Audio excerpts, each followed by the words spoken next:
here in just a second, but I'm gonna start working through this one and start pushing and pulling some of the highlights and the color systems out a little bit better so that the elephant reads and the lighting is working and just an overall improvement. So that's the goal here for this next little segment that I'm recording. I'll upload this one as well, but this is just sort of experimenting, and I think there's something more that I can do here to really get this thing starting to sing and starting to just clean up.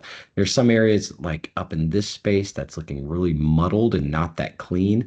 And I think that there's more that I can do with the highlights within what's happening around the edge of the elephant to push those to where they're a little bit brighter and to get them working just a little bit more cleanly.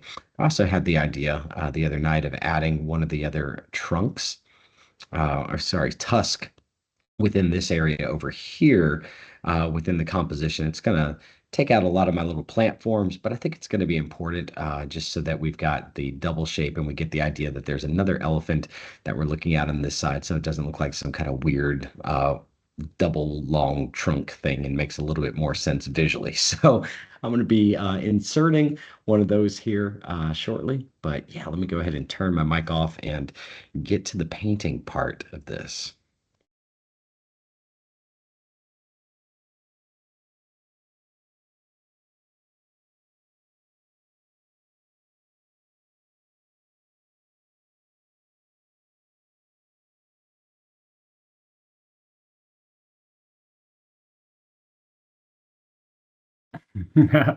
Wow, that was me turning on Terry Pratchett. And boy, I wish I knew what I was in for this video when I first recorded this.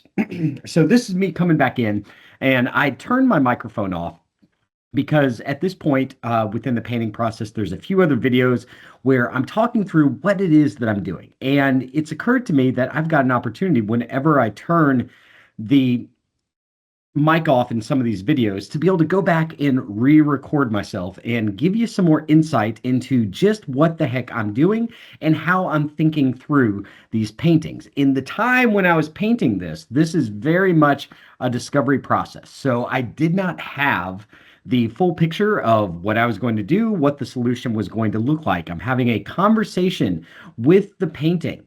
And at the very end of this video, you're going to see me flip back and forth between the before and after. And the adjustments are really subtle in this one, but they do make a big difference to the overall composition and how things are working together. So what's ahead of me while I'm painting here? I'm going to go through, I'm going to start working on the elephant's forehead within this illustration in this environment. And then I'm going to go in and I'm going to do the back wall. And then I'm going to do the tusk that we can see, not the one that I'm going to be painting in later on. Um, but then I add the second tusk in there. And then I go in and I work on the ornament that's in the center of the bridge. And then at the very end, I'm going to do some more lighting. And so what I'm hoping to do within this commentary is give you some good insight into what the finish line looks like when you're going through and doing this polish pass. So the composition is working overall. I've gone through and I've built this thing up you can see it in the previous videos. From the back to the front, I did my shadow pass all the way through on all the different layers, right? So I've got my flat color, then I create a new layer on top of the flat color, and then I'm creating the shadow pass just on top of those layers. Now, from there, what I'm going through and doing is I'm going back and then I'm doing my highlight pass within the shot and within the scene. So right now, what I'm doing is I'm kind of exploring how the lighting, the second pass on the lighting is going to work on the elephant's forehead. LB, it looks like your microphone's still on. I'm doing a narration for the video that I shared out within the announcements right now. So if you want to check that video out, there's two videos. One of them's me doing a second run of these starting passes, and I think that'll be useful for you. But this one I'm going through and talking about the polished pass and giving a little bit more how and why to it. Alrighty, cool. So, um, when I'm going through and doing this extra bit of the highlights here, you can see that I'm keeping my brush turned up to, I think, 100 right now. I've got my smoothing, gosh, turned all the way up to 52%. That's too high. But I'm being really expressive with the line work that I'm doing here because I'm trying to make interesting shapes with my brush and with the lines that I'm making. You can see me doing it right now. And I'm trying to create a pattern in a visual rhythm to that's interesting to look at on our eyes so that it's not just the same exact dots in a straight line. That's about as boring as you can be. I'm trying to create a good variety of large shapes versus, smaller shapes. And I've got my opacity turned to 37% now. I've turned it down, and I'm continuing to just sort of work in some interesting forms and shapes here. This is going to be so important for you guys when you're painting. If you've ever seen, a Jackson Pollock painting before, this is the easiest example I can think of that everybody knows. Those paintings, when you actually see them in person, all those lines in there are extraordinarily expressive that he's making. And when you look at Japanese calligraphy as well, they'll make one character and they're really trying to infuse the chi of that character or the person that's making it into each one of the brush strokes. And there's a rhythm and there's a power to that our minds read subconsciously. The same thing is happening within these digital illustrations in the way that I'm doing these highlights. But the more that you can think about using expressive brushworks and different um, sizes with the way that you're painting and different rhythms and comparison of scale, the stronger your digital illustrations are going to be. I hope that makes a little bit of sense to you. Um, so I've completed my various passes. I've got my highlight in there, and now should be using the fuzzy brush to go in and sort of adjust that lighting overall. Yeah, there I am. Turn it off, turn it on, see how it's looking.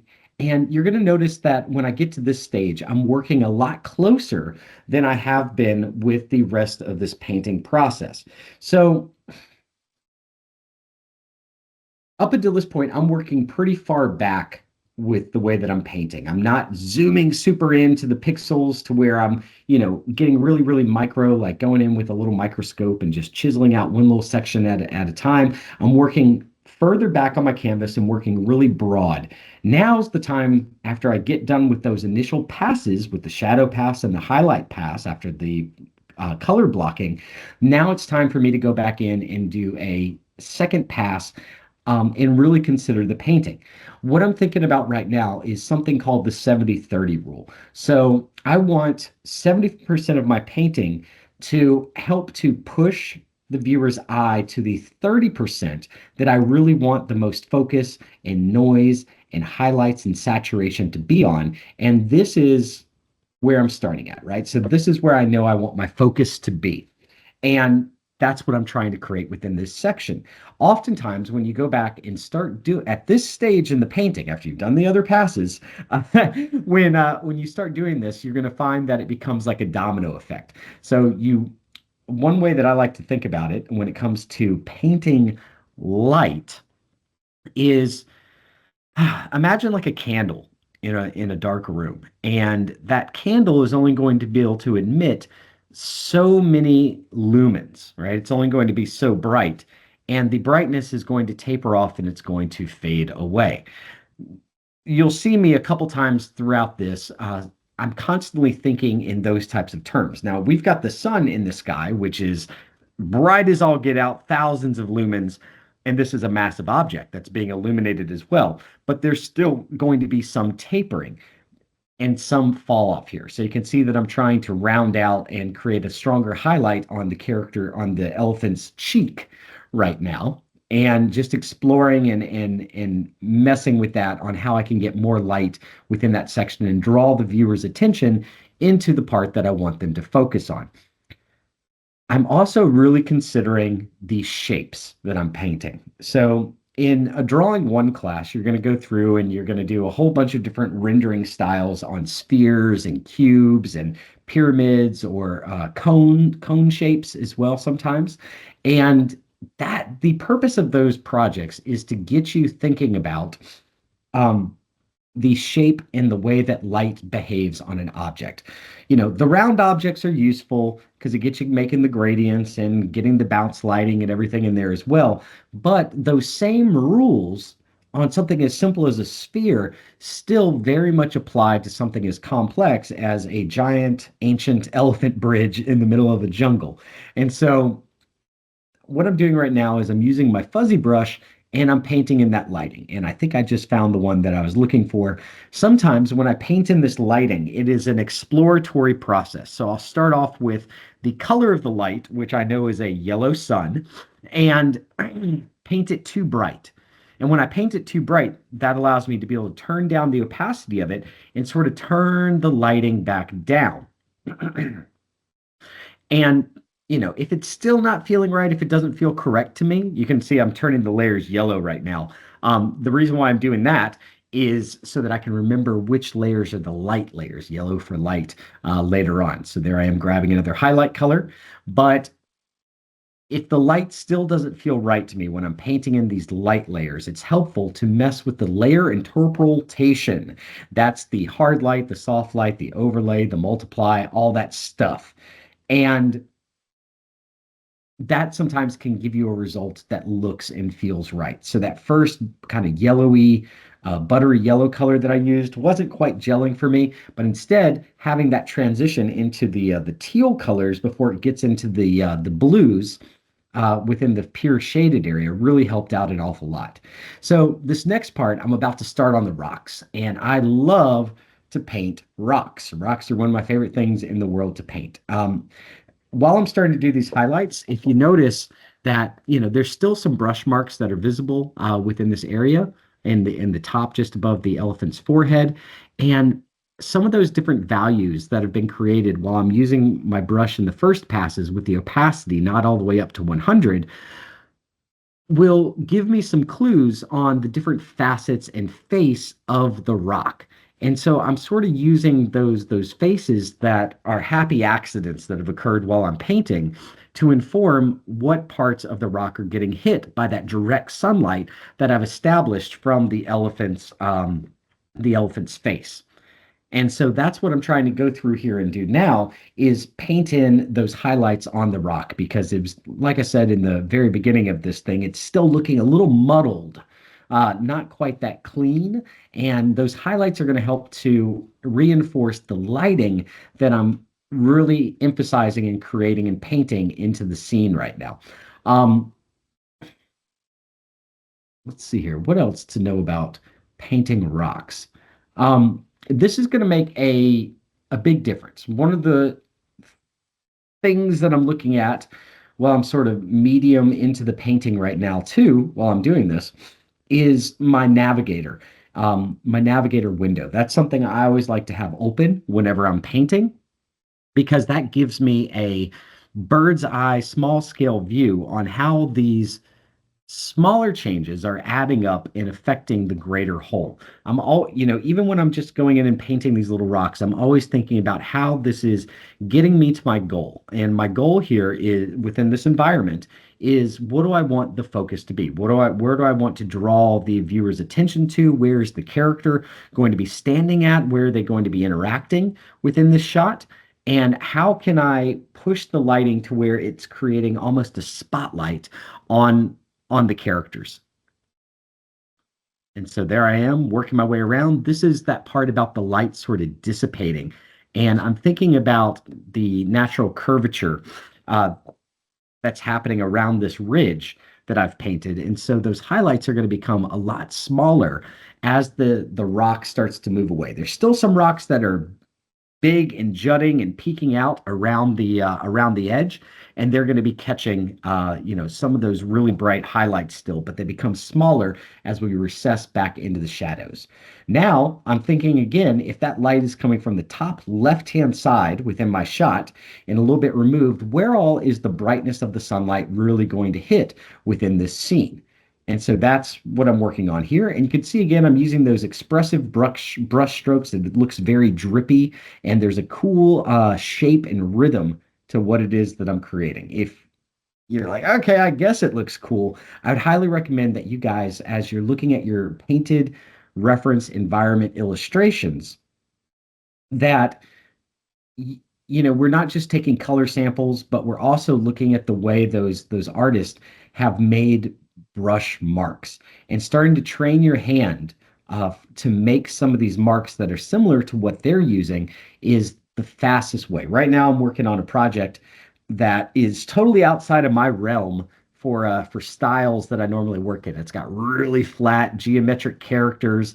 Think like Total Drama Island or you know animations from the 1970s that were just extraordinarily flat and geometric, like the Flintstones almost. And I really had to do a lot of research and a lot of studying and a lot of initial sketches to be able to train my hand to make those types of shapes. And I think that's one of the things that starting artists and illustrators have a lot of trouble with is that your hand just hasn't really been trained all that well yet to be able to make expressive, interesting brush marks and strokes. And the the more that you can infuse that kind of those energetic marks into these illustrations, the better it's going to read overall. I'm using the smudge tool just a little bit to be able to soften up some of those lines that I'd created earlier. And quick note about the smudge tool. Don't overuse it on your paintings. If you use the smudge tool too much, you're going to find that your painting starts to look like sort of a finger painting that maybe like a little kid did. And for art directors and animation studios out there, it starts to cheapen the work and it kind of shows that you're unsure, sort of like having not strong line work within your paintings as well. So now that we're zoomed back, you can really see how much of a difference those highlights on the back rock made.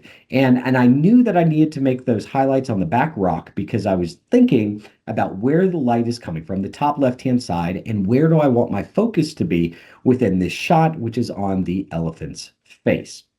So now that I've zoomed back and I'm using my artist editor's eye here after going through the shadow pass and the initial passes to develop the entire scene, now I can get back in and start working on top of those initial layers and doing some refinement. So what I've discovered now that I'm really starting to consider where the lighting's coming from, and I've learned a lot from those first passes. You can see me using the fuzzy brush again here. I really don't like using the fuzzy brush until the very end when I'm painting light in as well. And what I'm trying to do is make that tusk recess further back within the character's face so that it's not poking out and sticking out nearly as much. Right now, it felt like it wasn't catching the light realistically for what I've established. And that goes back to the sort of domino effect. Once you start establishing and really thinking, you know, okay, this is how the lighting's working. Is it doing what it needs to do within the piece? There I am changing the layer interpolation. I don't like that word. Again, to try and get back to my teal color. And I've been able to recess the tusk back on this elephant bridge quite a bit.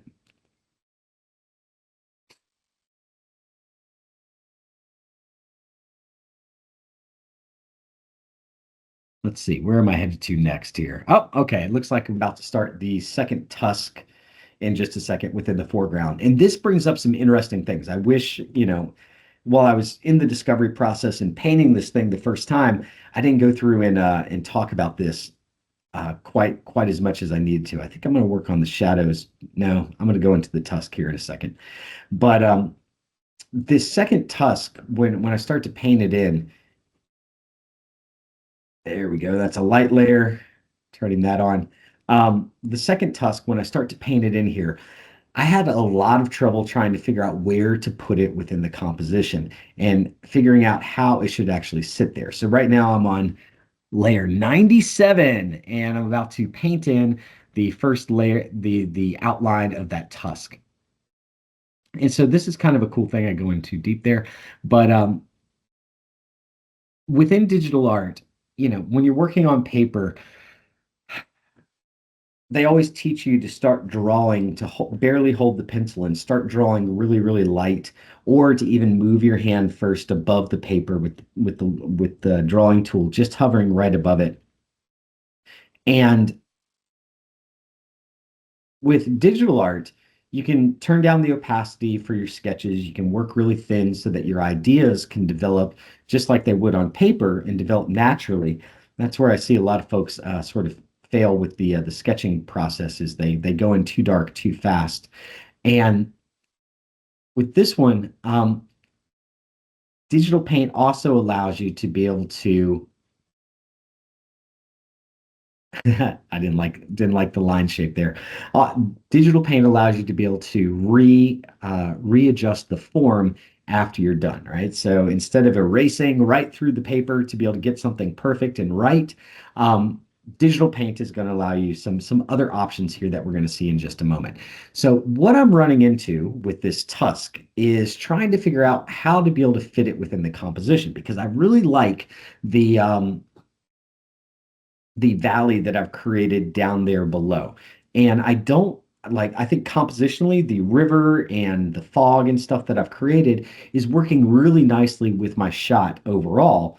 And it doesn't feel like this tusk is bending quite to the same degree as the other tusk is. So that happened really quick. What I just did, I want to explain to you. I went to edit transform under the drop down in the top left hand side. That's edit transform. And then I clicked on something called the warp tool. And this is the standard out of the box 3x3 warp that it's going to give you. And this is a great tool for working with digital art that I don't think enough people really use. You'll be surprised how even when you're sketching and you're drawing, and you feel like you've got it, sometimes it's worth exploring at the sketch stage, like I am right now, that shape to be able to make sure that you're pushing and pulling it around. So there I am again, really concerned with where this tusk is going to live within my scene, so that it's not cutting through the ground too much and having some trouble trying to figure out the placement so it works with the composition instead of detracting from it. There I am pulling it way up, and again, I'm running into the issue that it's just cutting through the bottom of the scene, and it's also I'm thinking about the negative space. So if we've got the tusk that I'm going to be painting here now, the trunk, in between those foreground shapes, I've got little slivers of the painting that are going to be created there. And it really was pretty tricky to figure out where this thing should live at within my shot. So I end up rotating it even more, and that's starting to feel quite a bit more accurate to me. But I think I end up using the warp tool one more time to get my position. Yeah, there we go. So edit, transform, and warp to be able to bend that thing down even more through my shot. And so visually, that's starting to feel, there it goes. Now it's getting thinner there. Nice. So it's not taking up as much space.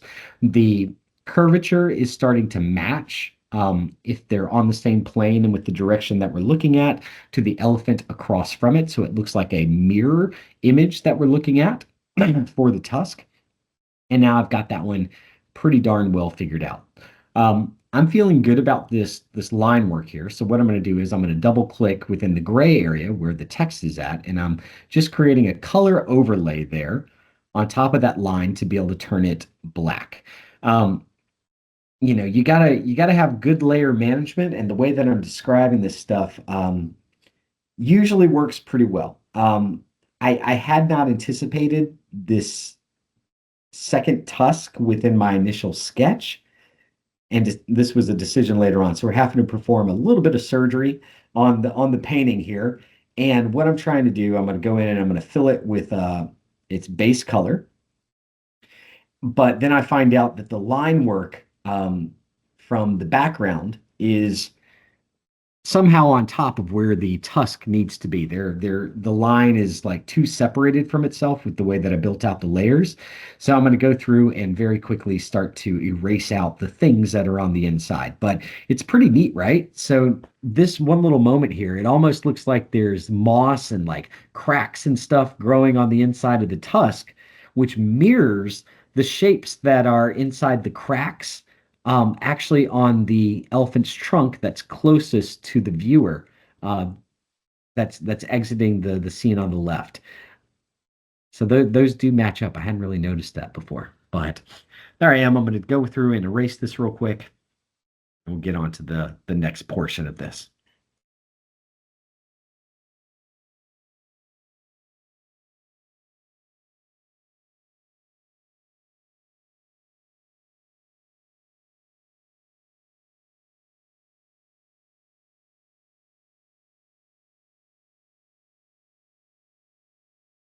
There we go. Erasing out. Oh, one of the cool things that I'm doing here is I'm hitting V, the V button on my keyboard. I always like, this is why I don't really like working on the pads, because or the tablets, because you've got a keyboard, and those hotkeys are super helpful to be able to work at studio and production speed. So by hitting V on the keyboard, and using a mouse as well in conjunction with my stylus pen, a mouse that has a left and a right click on it, I can right click with my selector. When you hit V, it brings you to the selection tool within Photoshop. Always make sure that in the top left-hand side, once you have the selector tool selected, that you're turning off auto select. The auto select is not for digital painters. It can be really frustrating to try to get to the layer that you want, especially when you have like 100 layers like I do within this painting. And so by hitting V, going to the selection tool, and then right clicking with my 3-button mouse, I'm able to very quickly, there it goes again, that little layer pop up brings me to the layer that I was working on originally. Then my process is I hold down the controller, if I'm on a Mac, the command button, and that's going to region select my layer. Now I'm ready to paint on the inside of it. And we're to the next thing that I want to talk to you guys about tonight. So I knew that I wanted this part to be golden. And in my head, and maybe for some of you guys as well, you're thinking, okay, so it's gold. I see the yellow highlight on there. Well, gold, the shadow for a bright yellow gold thing should be brown, or sort of a burnt umber or burnt sienna type of color. It is okay within digital paint to explore with non-traditional color schemes and matchups that just work a little bit better. And in this case, I'm choosing to have this green background on here. Because it's jungle ruins, it's old, it's mossy, it's not as shiny as it used to be, but also because that brown color hasn't really been used anywhere else throughout my painting. And that would just make this thing stand out and not really gel with the rest of the composition. So by using this mossy green color and then the yellow highlight, it's tricking our brain into doing two things. That one, this is more reflective and refractive than some of the other things within this composition. And it's also still not making it stand out too much and helping it blend into the rest of the scene. I hope that makes sense for you guys. And I think that's, kind of my 2 cents, or how I weigh in on color and shadow choices. I'm also always using my reference image within my scene and within my shot to be able to help inform the shadow space within the painting and the color choices that I'm using. So now all of a sudden you can see, how much stronger that looks once it actually starts to get the light on it. And we're moving on back. Now I don't think I really turned that off too much. Turning it down, bringing it up to a little bit more yellow. What am I going to do? Okay, so there we go. And for this one, again, there's my fuzzy brush. I always like to use the fuzzy brush for painting light at the very end. What I'm doing here is just trying to brighten up the ornament on the center of the bridge. There, and messing with the layer interpolation again, so that it's got a little bit of gradient and it becomes brighter as it gets closer to the candle, or in this case, the sun. And it gets a little darker as we start to recede down. And even though that's not entirely realistic, we've got global illumination with the sun in the top left-hand side, reinforcing that. That's where the difference between looking at illustrations as references versus using photographs. We're making the choices as illustrators to heighten some of those naturalistic things. And that's really where the power of using illustrations as references and being an illustrator versus, going out and just taking a photo of this thing comes in handy. And sort of the last vestige of, what we've got. I think that, within 3D environment design, the thing that separates the pros from, a lot of the folks that are out there, is being able to think from an illustrative standpoint about what is the visual focus within the shot, what is the color space, is it all matching well together? Now I'm working on the bridge a little bit more, and I noticed that the highlight on the backside of the bridge was just a little bit too dark, and I needed the rim lighting on the bridge to feel a little bit more accurate for where the sun is actually going through and hitting it. So that's what I had before, super, super dark. And now I'm going through and just brightening that up just a little bit more. I could have likely done more of a highlight on the steps themselves. I don't think I ended up doing that, but you'll see me here in a second go through and my brushwork on the right-hand side of the handrail on the bridge in the center of it is pretty messy. And so I'm going to use that same highlight technique that I started with at the very beginning on the elephant's forehead. I'm trying to match my colors here, and I can see that they're not quite matching up from the left and right-hand side. And I'm going to try and match that same kind of highlight intensity there, especially because it's getting a little bit closer to the foreground. So there I am again, lightly painting in just a little bit more of that highlight so those two sections match up. They were on very different layers from one another when I painted this. It wasn't the best layer organization in the entire world.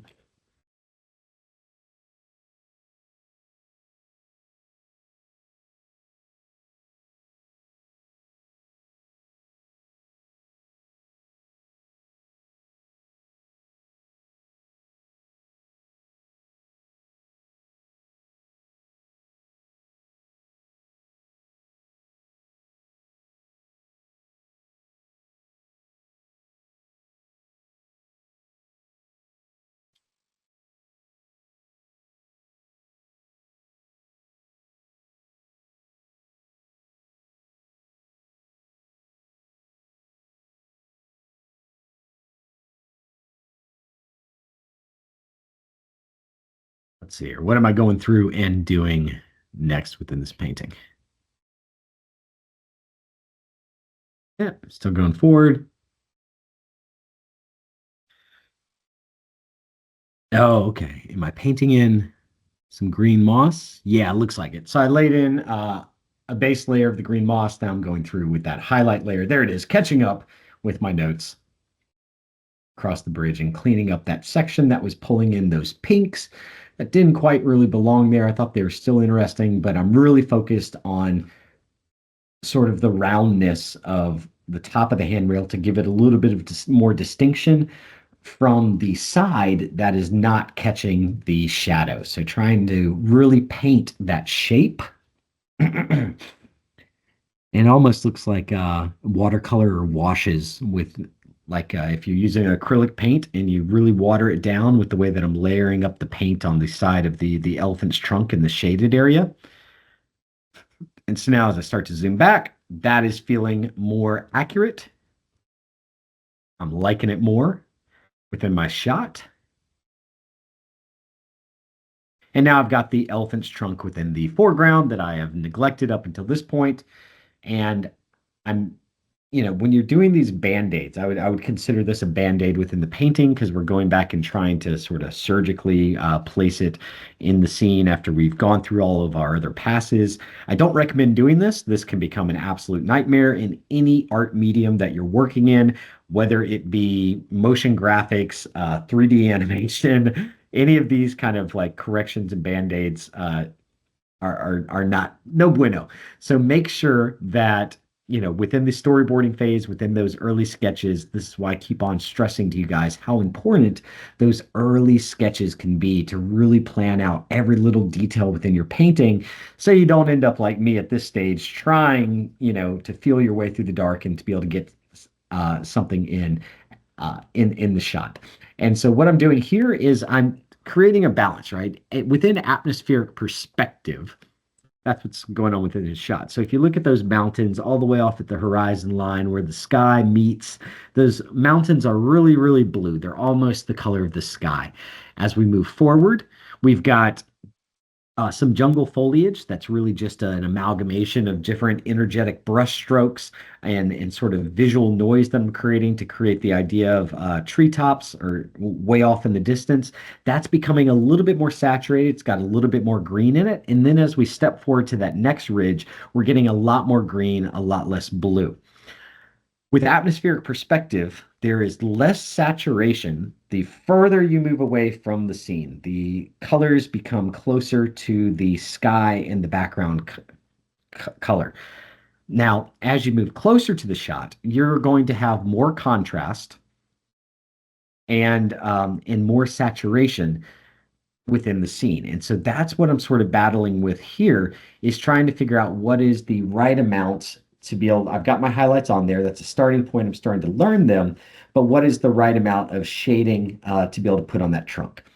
I just made another decision. I'm zooming back and looking at this and I'm saying, okay, that lighting that I've established, I've added a lot more yellow buttery tones to this entire scene. However, my valley, where the light would really be hitting, is still extraordinarily blue. It doesn't have enough of that golden sun color entering down into it. And so that's what I'm trying to paint in right now. I use the fuzzy brush with that same technique of starting too saturated, turning down the opacity, and then messing with the layer interpolation to be able to find one that feels accurate to me for the entire shot. So that's a pretty big um, color hue shift that I'm doing over the things that I painted previously. My layer is on divide right now. I'm still messing with the interpretation. I'm likely going to turn down the opacity here in just a moment. And that really saturated orange color works for me because after we move out of those yellows, as it starts to dissipate, we're going to get towards the orange. So I ended up turning it down to 20%, which is usually how these things land if I start the brush at 100 in the beginning. And now we've got a lot more yellow that's existing. And I'm still using that same yellow brush just to be able to paint a little bit more of those yellow orangish hues within my shot to be able to make that lighting feel like it's really falling into the valley. And it's little stuff like that in this polish phase that really makes all the difference in the world. This is not the end of the polish pass for this video. There's still quite a few things that I want to go in and adjust and end up, you can see me turn it off there where it just becomes really blue and you can see how much it sort of needed that. There it goes, off, blue, and then on and just seeing how that feels to me. Much, much more accurate. And it's helping to sell those highlights that I did on the rock a lot more instead of just having that isolated space of the buttery yellow colors. Now it's got a little bit of the orange that's moving through those blue hues down in the valley, and it's helping to bring some of those colors into the rest of my composition.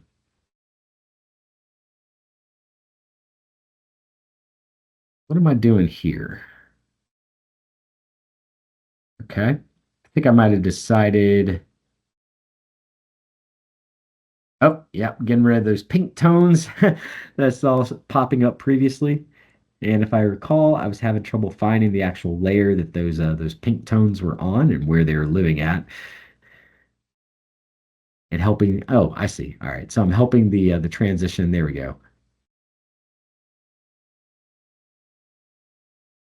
From the side of the trunk forward into those darker shapes so that it doesn't become quite so dark there. All righty. I think we're about on our way out here. One more look around. Anything else I want to mess with? Inspecting using my editor's eye. Looks like I thought up something else. I know I've got my yellow. What am I going to do? I know what I do now. Ah, okay. Big one.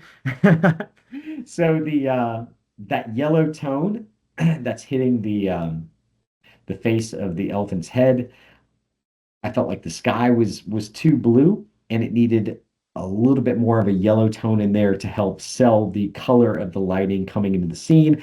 So literally I'm painting a spotlight within my shot and that those yellow greens are feeling good to me. Still messing with it. Once you see me go into the opacity, turn that down, and I'll turn it, that's it, 13%.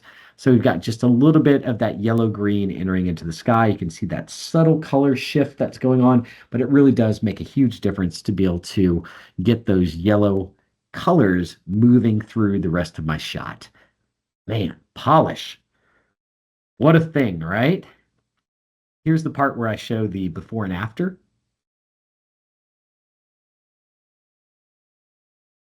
All right, so there's the before, give it a new save, and look carefully at the before and after. You'll be able to see all these subtle little shifts that I made here. It's a little bit tricky to see when the pictures are, it's kind of like a very subtle I Spy game.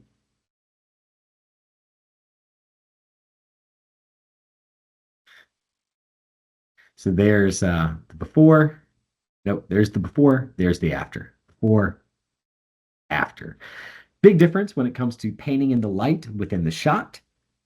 And I think that that works pretty successfully for some nice updates. And hopefully, this video and this extra commentary laid over top is giving you a little bit more insight about how to be able to approach the final line. I think, so many times when you start environment design and get really getting into digital illustration, we don't know what that finish line actually looks like, and not enough artists on the internet, when they're explaining this stuff, really explain the reason why or how they're making these decisions to be able to get over to this stage. And hopefully there's a lot of good stuff in here for you guys to peel into. So thanks so much for watching this, and stick around for the next one.